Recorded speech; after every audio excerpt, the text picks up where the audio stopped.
Aloha, this is Young Jang, and this is my article presentation on the article The Key to Classroom Management by Robert J. Marzano and Jana S. Marzano. The issue of this article is the student cannot learn in chaotic or poorly managed classroom, and teacher's personality doesn't affect the effectiveness of the teacher-student relationship. So the article is going to teach us how to manage the classroom more effectively. And there are three different ways are given. First one is by exhibiting appropriate levels of dominion. The second is by exhibiting appropriate levels of cooperation. And lastly is by being aware of high-needs students. The goal of this article is that as a teacher we will know more detail about how we can develop these three different categories in our own skills. Now we're going to talk about appropriate dominions. It is shown by setting a clear expectations and consequences, and we reward them according to it. Second is by giving them a clear learning goals.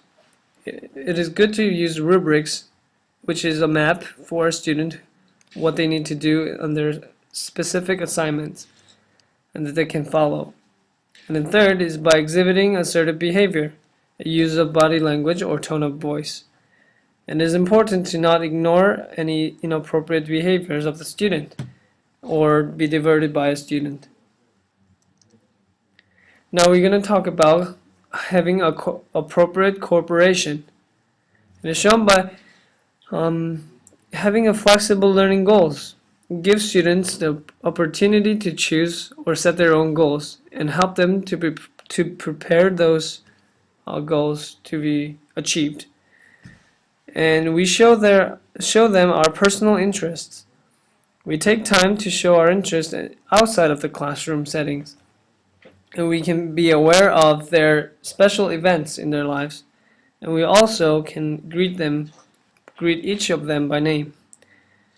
And lastly is about having a positive classroom behavior. We can make an eye contact with each student, and we can encourage them to participate for the class. And we provide appropriate wait time so that they can answer. Now we're going to move on to awareness of high-needs students. As you can see, there are 5 different categories of high-needs students. It's passive, aggressive, attention problem, perfectionist, and socially inept. As you can see, there are so many different ways that we can approach these children, but they are all different. For example, to a student who are passive, they're usually shy or easily give up. But we can protect them from those who are aggressive so that they don't get laughed at.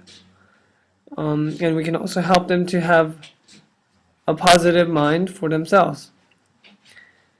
And the other example is to the student who are perfectionist, who focuses too much on small details and they get so depressed that they did not do well, even though they did good. And we can help them by asking the student to make mistakes on purpose and show them it is alright to make mistakes sometimes and it is okay. So there are some of the ways that we can approach these high needs students, and it is so focused on each individual.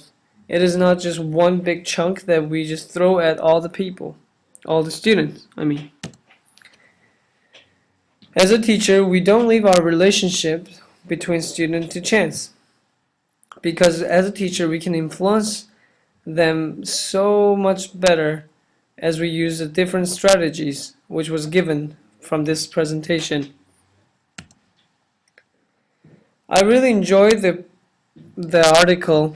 As I read, I've learned so much about the skills that as a teacher, we can have these skills that we find and help these children more personally. And what I found is that it is just so individual. We pay attention to each student, and that's how teachers should be, and that's and thank you for watching it.